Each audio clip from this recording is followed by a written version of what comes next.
Breaking news. U.S. officials now believe Tashfeen Malik, the female shooter who murdered 14 people in San Bernardino, may have been inspired by ISIS. Moments ago, though, an attorney for her husband's family, the male shooter's family, said they warned against calling the attack an act of terror. When a Christian goes to shoot up a Planned Parenthood, or an extreme Catholic goes and bombs an abortion clinic, all the headlines don't say extremist, radical, Christian, Catholic, Christian, Catholic, Christian, Catholic. Just like right now, every headline is saying Muslim and attaching Muslim to it. I just think there's a tendency to take a cookie cutter version or a paradigm of a terrorist type event and superimpose it on a situation just because that person is of Muslim belief or Muslim tradition. And I don't think we should jump to too many conclusions.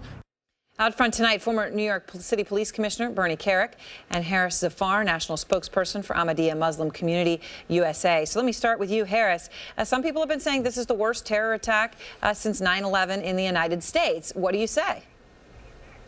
Well, to be honest, Aaron, the facts show to us that we don't contest that label. It does look like that the nature of the crime is terrorism, not due to the fact that it's a Muslim, but due to the fact of what the nature of the crime is. So this Newtown, what happened at Planned Parenthood, what the Buddhist monks are doing in Myanmar, we consider all that terrorism. But I believe the greater point here is not the semantics and labels, because the American people are more worried about how to stop it than what to call it. Let me just interrupt, though, because when you say that you would count Newtown as terror, more people died in Newtown than died in San Bernardino. So you would be taking issue with this being the worst terror attack since 9/11 in the U.S.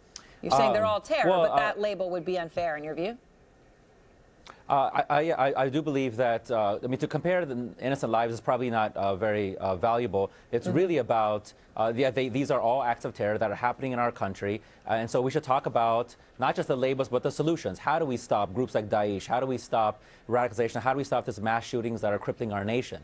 And our point of view is that leadership matters. Look at the leaders who are guiding these people in a certain direction, especially these disturbed people, and which is why we would say look at case studies like, as an example, the Khalifa of Islam, His Holiness, who's the spiritual leader of the Ahmadiyya Muslim community, who spends a lot of time playing an active role in the lives of tens of millions of Muslims in 207 countries around the world on how to embody peace and love as opposed to brutality and injustice. And so there's something to be said there. Bernie, it is though, when people say worse since 9/11, there is an immediate fear that a lot of people feel when they hear this is an act of Islamic extremism, Islamic terror.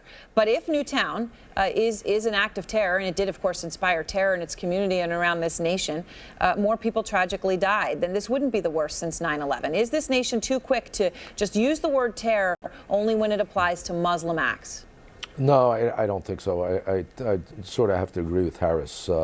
You know, each one of these events can be related to terrorism in some way. The threat of violence, you know, the threat, the intimidation. The reality is, in this, the principal focus is this radical extremism. And I think this is just the beginning. You know, I listened to your prior segment, and I have to say, you know, these guys got under the radar. You're going to see a lot more of this. The Al-Qaeda training manuals, they tell these people, they teach these people how to get under the radar. What kind of communications to use, how to stay off social media, shave their beards, do all this stuff. Right. I think Bernie, you're going to see more of this in the future. Do you have too much of a focus? I mean, all of these things are horrible and need to be focused on and stopped. But, you know, some people say, look at the number of gun deaths in America at the hands of white people who are mentally ill. And that number dwarfs in recent years the number of people killed by Islamic extremists. They say, why are we so focused on the issue of Islamic terror, that it's only when that word Islam is attached to it that people focus on it?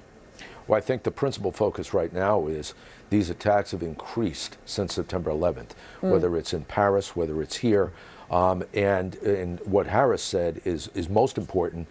How do we stop the radicalization? How do we prevent these attacks from happening?